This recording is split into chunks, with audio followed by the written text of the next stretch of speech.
वचन, ये वचन प्यारा वचन, ईशु मसीह का प्यारा वचन, पाव को दीप को राह को रोशन, ये है मसीह का प्यारा वचन, ये है वचन। परमेश्वर के धन्य नाम की महिमा हो। प्रभात मनन के सत्र 2069 में आप सभी का बहुत ही विनम्रता के साथ स्वागत करता हूं। आइए आज के मनन के लिए एक और बार हम पढ़ते हैं इब्रानी अध्याय 11 पद 7। विश्वास ही से नूह ने उन बातों के विषय में जो उस समय दिखाई न पड़ती थी चेतावनी पाकर भक्ति के साथ अपने घराने के बचाव के लिए जहाज बनाया, और उसके द्वारा उसने संसार को दोषी ठहराया और उस धर्म का वारिस हुआ जो विश्वास से होता है। पढ़ी गई पद के आखिरी भाग में हम इस प्रकार पढ़ते हैं, भक्ति के साथ अपने घराने के बचाव के लिए जहाज बनाया और उसके द्वारा उसने संसार को दोषी ठहराया। कल के मनन में हम देखे थे कि यद्यपि नूह अपना प्रचार से अपने घराने के बाहर से किसी को भी बचा नहीं पाया था, तो भी अपने घराने के सभी लोगों को बचा पाना निश्चित रूप में उनके लिए एक बड़ी उपलब्धि थी। यहाँ परमेश्वर के वचन हमें याद दिला रहा है कि परमेश्वर के वचन पर विश्वास करने के द्वारा नूह ने जो जहाज बनाया संसार को दोषी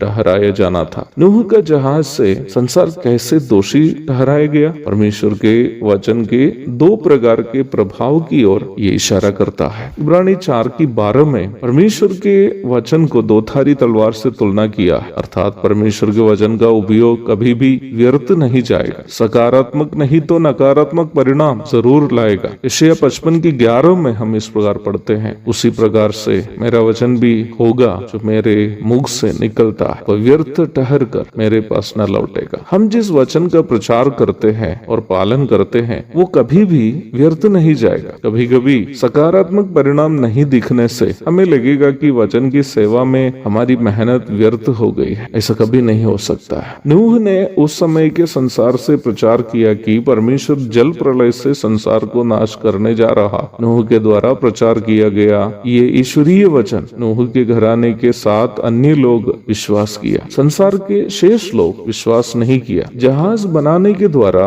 नूह ने भी ये प्रमाण संसार के सामने दिया कि परमेश्वर के वचन अवश्य पूरा होगा। जल प्रलय परमेश्वर के वचनानुसार पृथ्वी भर आ गया। जो लोग नूह के द्वारा प्रचार किए गए वचन पर विश्वास किया वे सभी अर्थात नूह और अपने घराने के अन्य 7 लोग उस वचन के कारण जल प्रलय से बच गया, और संसार के अन्य सभी लोग जो उनसे प्रचार किया गया वचन पर विश्वास नहीं किए थे उसी वचन के अनुसार जल प्रलय से नाश हो गया। अवश्य ध्यान रखे प्यारो, जो वचन प्रचार किए गए थे उसी वचन के परिणाम स्वरूप कुछ लोग बच गए और कुछ लोग नाश हो गए। जो बच गए वो भी वचन के अनुसार बच गए, और जो नाश हो गए वे भी वचन के अनुसार अर्थात वचन पर विश्वास नहीं करने के कारण नाश हो गए। कहने का तात्पर्य यह है कि नूह के द्वारा प्रचार किया गया परमेश्वर के वचन पूर्णतया काम करके ही लौटा, थोड़ा भी व्यर्थ नहीं हुआ। नूह का जहाज कुछ लोगों के लिए उद्धार का माध्यम था, वही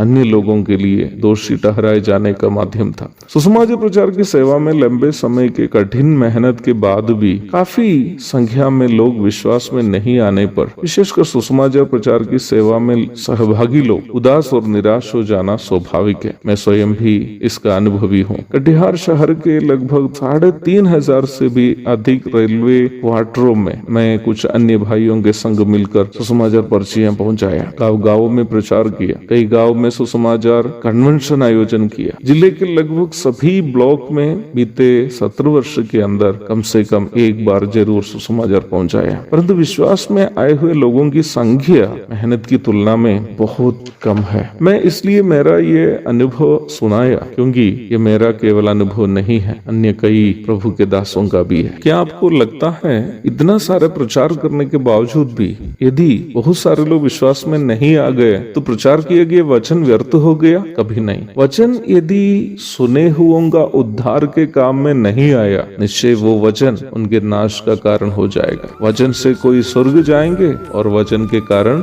कुछ लोग नरक जाएंगे। इसलिए वचन सुनने वालों को ये तय करना है कि सुने हुए वचन उनका उद्धार और आत्मिक बढ़ोतरी का कारण हो या उनका नाश का कारण हो। एक और शुभ दिन की धन्य कामनाओं के साथ आज का मनन मैं यहाँ समाप्त करता हूँ। प्रभु आप सबको आशीष दे। आमीन।